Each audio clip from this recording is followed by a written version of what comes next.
नमस्कार, मैं एडवोकेट आदर्श सिंघल। आज हम बात करेंगे एजुकेशन लोन के बारे में कि विद्यार्थी कब अपनी पढ़ाई के लिए बैंक द्वारा लोन ले सकते। आप जानते हैं आजकल के समय में जब हमारा देश कोरोना महामारी से गुजर रहा है तो हमारी देश की अर्थव्यवस्था भी बहुत गंदी तरीके से बिगड़ी हुई है। अर्थव्यवस्था बिगड़ने का असर बिजनेस पे और अन्य क्षेत्रों पे पड़ने के साथ साथ हमारी पढ़ाई पर भी पड़ रहा है। हमारी पढ़ाई पहले की तरह ही सुचारू रूप से जारी रहे, इसके लिए यदि हमें लोन भी लेना पड़े या फिर सरकार से किसी भी प्रकार की सहायता लेनी पड़े तो इस बात की हमें जानकारी होना बहुत ही आवश्यक। तो आज हम एजुकेशन लोन के बारे में बात करेंगे।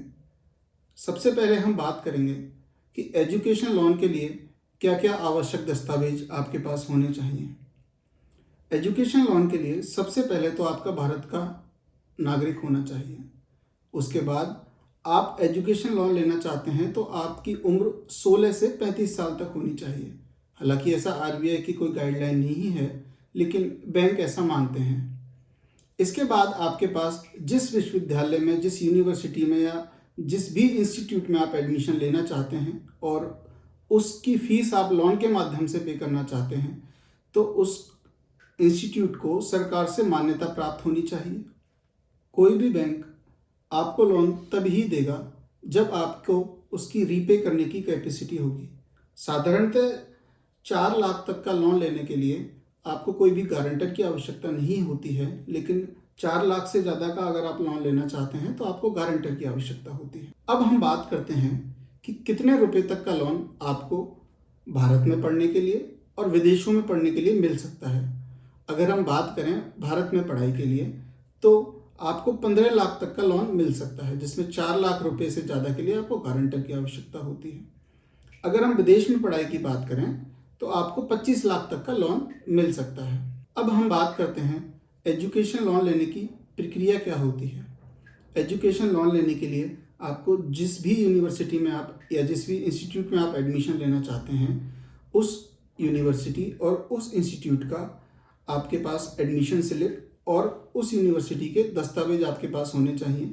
इसके बाद आपको जिस भी बैंक में आपका खाता है वहाँ जाना होता है और जो जो डॉक्यूमेंट्स आपको पहले बताए गए हैं, जैसे कि आपको भारत का नागरिक होना चाहिए, उम्र के बारे में बताया गया है, वो सारे डॉक्यूमेंट्स आपको लेकर बैंक जाने होते हैं। इसके बाद बैंक की जो भी प्रक्रियाएँ हैं उनसे होकर आपको गुजरना पड़ता है और उसके बाद आपको एजुकेशन लोन मिल जाता है। हालांकि एजुकेशन लोन लेना टफ होता है, कठिन होता है, लेकिन आप मेहनत करें तो आपको एजुकेशन लोन मिल सकता है और आप अपनी पढ़ाई जारी रख सकते हैं। तो अब हम बात करते हैं किन किन ब्याज दरों पर बैंक लोन देती है और साधारणतः एजुकेशन लोन की ब्याज दर क्या होती है। अलग अलग बैंकों की अलग अलग ब्याज दरें होती हैं। प्राइवेट बैंक की बात करें या सरकारी बैंक की बात करें, अलग अलग ये भी होता है। विदेशों में पढ़ाई करने के लिए ब्याज दर थोड़ी ज़्यादा होती है और भारतीय इंस्टीट्यूट में, भारतीय यूनिवर्सिटी में पढ़ाई करने के लिए ब्याज दर थोड़ी कम होती है। अगर हम बात करें स्टेट बैंक ऑफ इंडिया की तो लगभग 8 से 10% की ब्याज दर स्टेट बैंक ऑफ इंडिया की होती है एजुकेशन लोन के लिए।